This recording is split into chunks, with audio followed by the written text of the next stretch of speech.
Good morning, नमस्कार दोस्तों। स्वागत है आप सभी का आपके अपने यूट्यूब चैनल संस्कृत प्रज्ञा में। मैं हूं आपका मित्र संतोष कुमार। दोस्तों, आने वाली यूपी टीजीटी 2020 शिक्षक भर्ती में संस्कृत विषय से जितने हमारे भाई बहन तैयारी कर रहे हैं उनके लिए मैं पुनः आज भर्तृहरिकृत नीति शतकम से अति लघुत्तरीय प्रश्नोत्तरों का वीडियो लेकर उपस्थित हुआ हूँ। दोस्तों, मैंने पिछले वीडियो में बताया था कि टीजीटी पीजीटी की परीक्षा में 125 प्रश्न जो विषय से संबंधित बहुविकल्पी रूप में आते हैं, लेकिन मेरे द्वारा अति लघुत्तरीय प्रश्नोत्तरों के माध्यम से परीक्षा की तैयारी कराने का उद्देश्य यह है कि चारों विकल्पों में से हमें केवल एक ही उत्तर का चयन करना होता है। इसीलिए हमें सही उत्तर ही जानना अति आवश्यक है। तो दोस्तों, आइए देरी न करें। यदि आप भी नए हैं तो प्लीज़ चैनल को सब्सक्राइब करके बेल आइकन को प्रेस कर लें ताकि इसी प्रकार की आने वाली वीडियोज़ का नोटिफिकेशन आपके मोबाइल पर पहुंच सके। तो देखिए, भर्तृहरिकृत नीति शतकम से परीक्षा उपयोगी अति लघुत्तरीय प्रश्नोत्तर। पहला प्रश्न है, विक्रम संवत के प्रवर्तक महाराज विक्रमादित्य का ज्येष्ठ भाई किसे माना जाता है? तो विक्रम संवत के प्रवर्तक महाराज विक्रमादित्य के ज्येष्ठ भाई का नाम है भर्तृहरि। भर्तृहरि को माना जाता है। अगला प्रश्न है, राजा भर्तृहरि की प्रेमिका अर्थात पत्नी कौन है? तो इसका उत्तर है पिंगला। राजा भर्तृहरि की प्रेमिका है पिंगला। अगला प्रश्न है, भर्तृहरि की रचनाएं कौन कौन सी हैं? तो दोस्तों, भर्तृहरि की अनेक रचनाएं हैं, जिसमें श्रृंगार शतकम, नीति शतकम और वैराग शतकम, ये तीनों मुक्तक काव्य और एक वाक्यपदीयम नाम का व्याकरण ग्रंथ है। अगला प्रश्न है कि भर्तृहरि के पिता का क्या नाम है? भर्तृहरि के पिता का नाम है गंधर्व सेन। अगला प्रश्न है, नीति शतक में श्लोकों की संख्या कितनी है? दोस्तों, नीति शतक में श्लोकों की संख्या है लगभग 111। अगला प्रश्न है, नीति शतक किस काव्य परंपरा का ग्रंथ माना जाता है? तो इसका उत्तर है दोस्तों मुक्तक काव्य। मुक्तक काव्य परंपरा का ग्रंथ है नीति शतक। अगला प्रश्न है, भर्तृहरि वस्तुतः किस रीत के कवि माने जाते हैं? तो दोस्तों, भर्तृहरि वैदर्भी रीत के कवि माने जाते हैं। दोस्तों, अगला प्रश्न है, नाना फलम फलति कल्पलतेव भूमि। नाना फलम फलति कल्पलतेव भूमि, इस काव्यांश में कौन अलंकार है? तो इसका उत्तर है उपमा। इस काव्यांश में उपमा अलंकार है। अगला प्रश्न है, यम यम पश्यसि तस्य तस्य पुरतो मा ब्रूहि दीनम वचः। यम यम पश्यसि तस्य तस्य पुरतो मा ब्रूहि दीनम वचः, इस पंक्ति के माध्यम से कवि किसको समझा रहे हैं? तो दोस्तों, इसका उत्तर है चातक मित्र को। इस पंक्ति के माध्यम से चातक मित्र को कवि समझा रहे हैं। अगला प्रश्न है, भर्तृहरि का सबसे प्रिय छंद कौन सा है? तो दोस्तों, भर्तृहरि का सबसे प्रिय छंद है शार्दूल विक्रीडितम। आइए, अगला प्रश्न है, विभूषणम मौनम पंडितानाम। विभूषणम मौनम पंडितानाम प्रस्तुत सूक्ति किस ग्रंथ से उद्धृत है? तो दोस्तों, यह पंक्ति, यह सूक्ति नीति शतकम से उद्धृत है। इसका उत्तर है नीति शतकम। अगला प्रश्न है, भर्तृहरि के नीति शतकम के मंगलाचरण में किस देवता की स्तुति की गई है? तो दोस्तों, भर्तृहरि के नीति शतकम के मंगलाचरण में ब्रह्मा की स्तुति की गई है। इसका उत्तर है ब्रह्मा की। अगला प्रश्न है, नीति शतक के मंगलाचरण में कौन सा छंद है? नीति शतक के मंगलाचरण में कौन सा छंद है? तो दोस्तों, इसमें अनुष्टुप छंद है। अगला प्रश्न है, लभेत सिकता सुतैलम। लभेत सिकता सुतैलम, यहाँ सिकता पद का क्या अर्थ है? तो इसका उत्तर है बालू। सिकता पद का अर्थ है बालू। अगला प्रश्न है, व्यालम बालम मृणाल तंतु भिरसो। यहाँ व्यालम पद का क्या अर्थ है? तो इसका उत्तर है दोस्तों दुष्ट गज, दुष्ट हाथी। अगला प्रश्न है नहीं गणयति क्षुद्रो जंतु परिग्रह फलगुताम। नहीं गणयति क्षुद्रो जंतु परिग्रह फलगुताम, यहाँ फलगुता पद का क्या अर्थ है? तो दोस्तों फलगुता पद का अर्थ है तुच्छता या असारता। अगला प्रश्न है हुतभुक पद का क्या अर्थ है? तो दोस्तों हुतभुक पद का अर्थ है अग्नि। अगला प्रश्न है भाग्यानि पूर्व तपसा खलु संचितानि काले फलन्ति पुरुषस्य यथैव वृक्षाः। इस पंक्ति का वक्ता कौन है? तो दोस्तों इस पंक्ति के वक्ता हैं भर्तृहरि जी। अगला प्रश्न है न्ययात पथाः प्रविचलन्ति पदम न धीरः। यह सूक्ति उद्धृत है, तो इसका उत्तर है दोस्तों नीति शतकम से।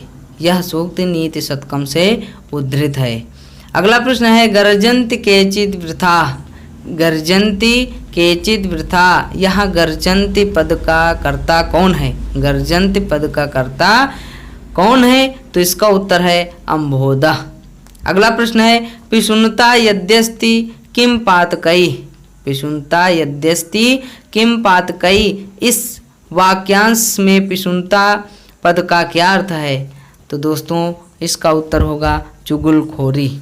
अगला प्रश्न है छायेव मैत्री खल सज्जना नाम।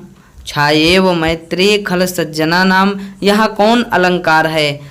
तो यहाँ उपमा अलंकार है। इसका उत्तर है उपमा। दोस्तों अगला प्रश्न है एका नारी सुंदरी व दरी व। एका नारी सुंदरी व दरी व, यह दरी पद का क्या अर्थ है?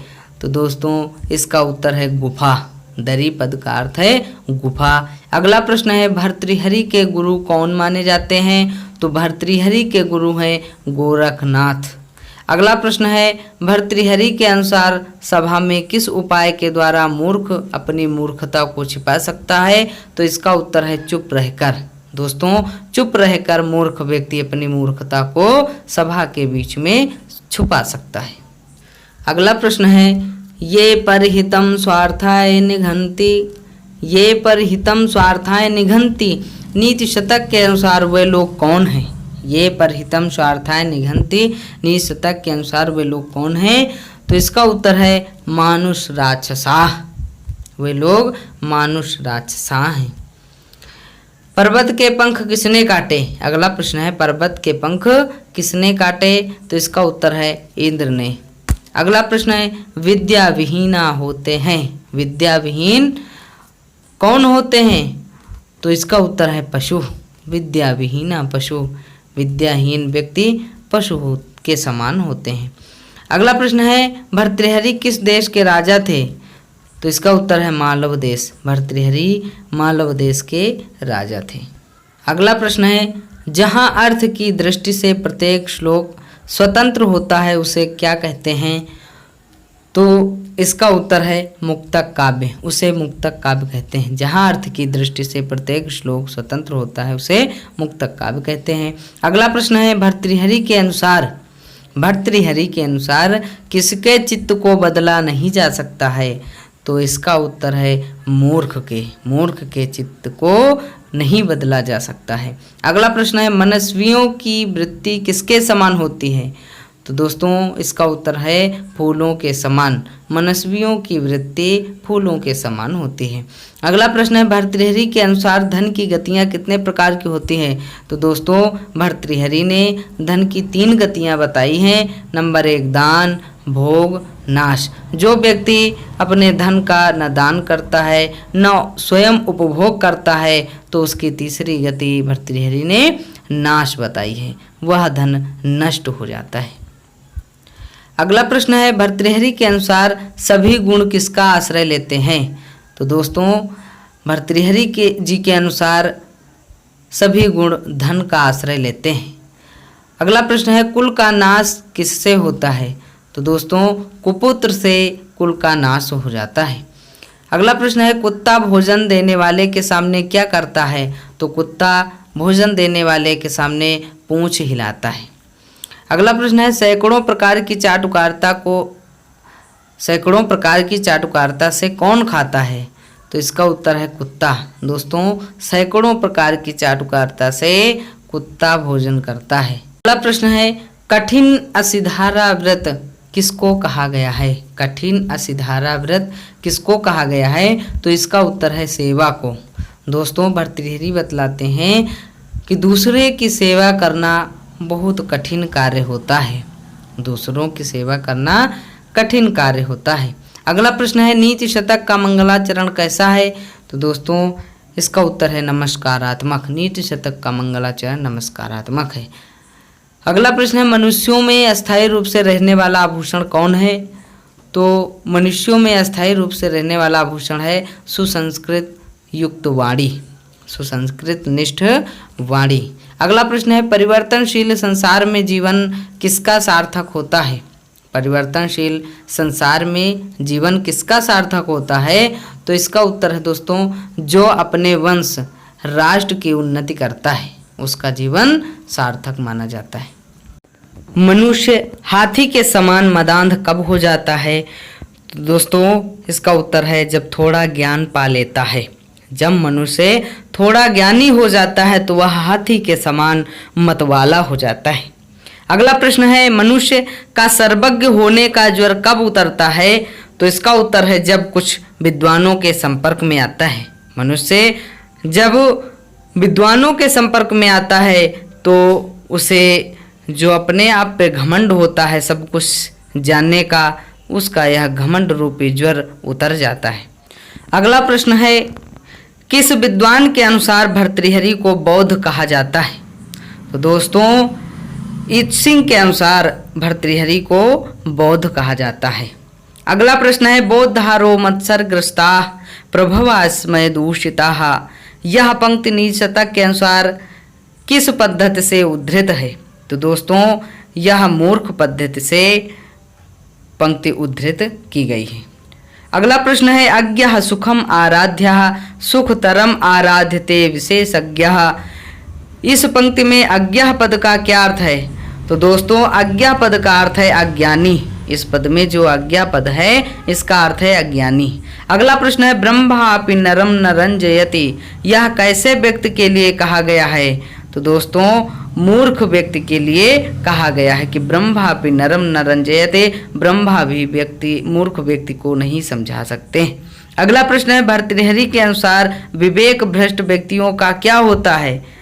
तो इसका उत्तर है विवेक भ्रष्ट व्यक्तियों का अनेक प्रकार से पतन हो जाता है। अगला प्रश्न है राजा किस प्रकार से प्रशंसा प्राप्त करता है? राजा किस प्रकार से प्रशंसा प्राप्त करता है? तो विद्वानों का सम्मान करके राजा प्रशंसा प्राप्त करता है। अगला प्रश्न है ऐसे राजा का विश्वास नहीं करना चाहिए जो क्रोधी हों। इसका उत्तर है क्रोधी। अगला प्रश्न है परोपकारियों का स्वभाव कैसा होता है? तो दोस्तों परोपकारियों का स्वभाव अत्यधिक विनम्र होता है। अगला प्रश्न है यस्यास्ति वित्तम स नरः कुलीना। यस्यास्ति वित्तम स नरः कुलीना स पंडितः स श्रुतवान गुणज्ञः। इस श्लोक में कौन सा छंद है? तो इस श्लोक में उपजाति छंद है। तो दोस्तों ये थे लगभग 50-51 अति लघु उत्तरीय प्रश्नोत्तर। फिर अगले वीडियो में बहुत जल्द उपस्थित होऊंगा। तब तक के लिए नमस्कार। नमः संस्कृताय जयतु संस्कृतम। वंदे मातरम।